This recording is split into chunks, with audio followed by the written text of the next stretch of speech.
स्वागत है आप सभी का एक बार फिर से मेरे YouTube चैनल पे। और आज का जो हमारे वीडियो का जो टॉपिक है वो है इंडिया चाइना फेस ऑफ।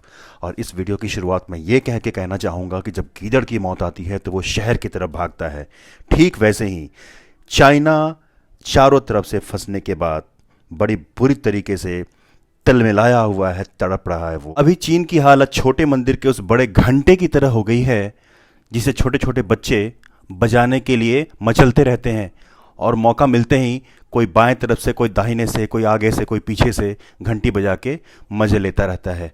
या फिर बैंड के उस ड्रम की तरह है जिसे बच्चे मौका मिलते ही ठोक के चले जाते हैं। चीन की हालत बिल्कुल वैसे ही है जैसे एक बिगड़ैल बच्चा जिससे मोहल्ले के सभी लोग त्रस्त हैं, और वो बिगड़ैल बच्चा को सभी बच्चे जो उनसे त्रस्त है वो घेर के उसको सुधर जाने का मौका देते हैं। उन बच्चों को धमकियां देता है कि देखो मुझसे पंगे लोगे तो मैं तुम्हें छोड़ूंगा नहीं। और उसी बच्चे में से एक बच्चा कोई एक लात पीछे से लगाता है, कोई बाएं तरफ से दूसरा थप्पड़ मारता है, कोई तीसरा उसके बाल को खींचता है। और वो जो सबसे बदमाश बच्चा जिसकी मैं चीन से तुलना कर रहा हूं वो कुछ नहीं कर पाता, सिर्फ और सिर्फ धमकियां ही देता रह जाता है। हिंदुस्तान का शातिर और बदमाश पड़ोसी चीन तड़पन के पीछे जो जाल बिछाया हुआ है उस जाल का नाम है क्वाड। क्वाड बेसिकली इसका फुल फॉर्म है क्वाड्रिलेटरल सिक्योरिटी डायलॉग। ये एक इनफॉर्मल स्ट्रेटेजिक फोरम है यूएसए, जापान, इंडिया और ऑस्ट्रेलिया। मैं फिर से रिपीट कर रहा हूँ, United states of America, Japan, Australia, India. China को क्वाड के मेंबर्स ने चारों तरफ से घेरा हुआ है। वियतनाम और ऑस्ट्रेलिया ने साउथ से, तो जापान ने ईस्ट से, इंडिया ने साउथ वेस्ट से, तो यूएसए ने एक्सट्रीम वेस्ट से, जबकि यूएसए की नेवी साउथ चाइना सी में पहुंच चुकी है और पूरे अपने नेवी की सबसे स्ट्रांग विंग्स के साथ वहां पे प्रेजेंस मौजूद है यूएसए का। और यूएसए चाइना को हर तरीके से डैमेज करने के पूरे तैयारी के साथ, और उसको सपोर्ट करने के लिए ऑस्ट्रेलिया, जापान और इंडिया नेवी है वो वहां पहुंच चुकी है। और जैसा आपको पता होगा चीन के रिश्ते लगभग सभी पड़ोसी देशों के साथ में खराब चल रहे हैं, और यूरोप के देशों और अमेरिका के साथ में उसके रिश्ते तो बद से बदतर होते ही चले जा रहे हैं। इंडिया के साथ भी रिश्ते तो अपने सबसे खराब दौर से गुजर रहा है।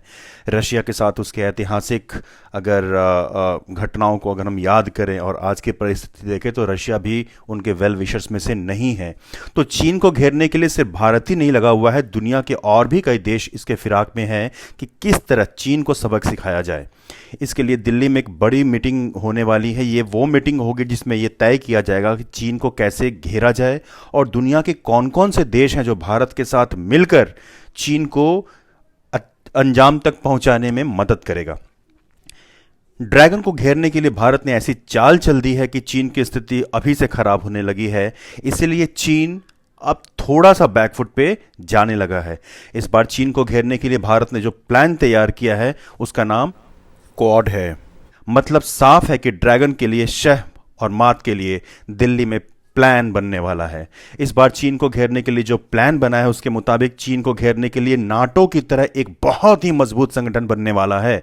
इस संगठन में जैसा मैंने आपको बताया अमेरिका, भारत, ऑस्ट्रेलिया और जापान एक साथ आ सकते हैं।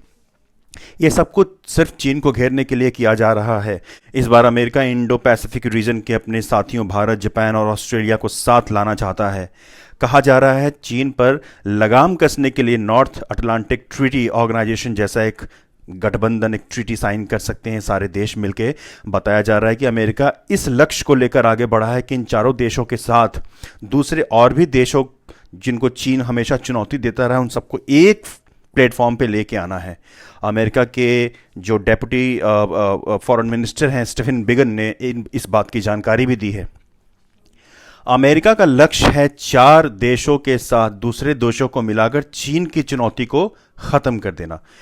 इंडिया पैसिफिक रीजन में, इंडो पैसिफिक रीजन में मजबूत स्ट्रक्चर की कमी है। उनके पास नाटो या यूरोपियन यूनियन जैसा कोई मजबूत ऑर्गेनाइजेशन नहीं है। याद करें जब नाटो की शुरुआत हुई थी तो बहुत मामूली एक्सपेक्टेशन थी इस ऑर्गेनाइजेशन के साथ में। शुरू के कई देशों ने नाटो की सदस्यता लेने के बजाय न्यूट्रल रहने को प्रेफर किया था। बाद में नाटो एक वर्ल्ड लेवल पे उभर कर आया और नाटो की एक जो स्ट्रांग स्टेटस था उसका सबने लोहा माना। ये सब कुछ उस वक्त में हो रहा है जब भारत के सामने पूरी तरीके से चीन घिरा हुआ है। भारत की स्थिति अभी चीन के सामने काफ़ी मजबूत है। ऐसे में चीन के लिए आने वाले दिन काफ़ी गंभीर हो सकते हैं। हालांकि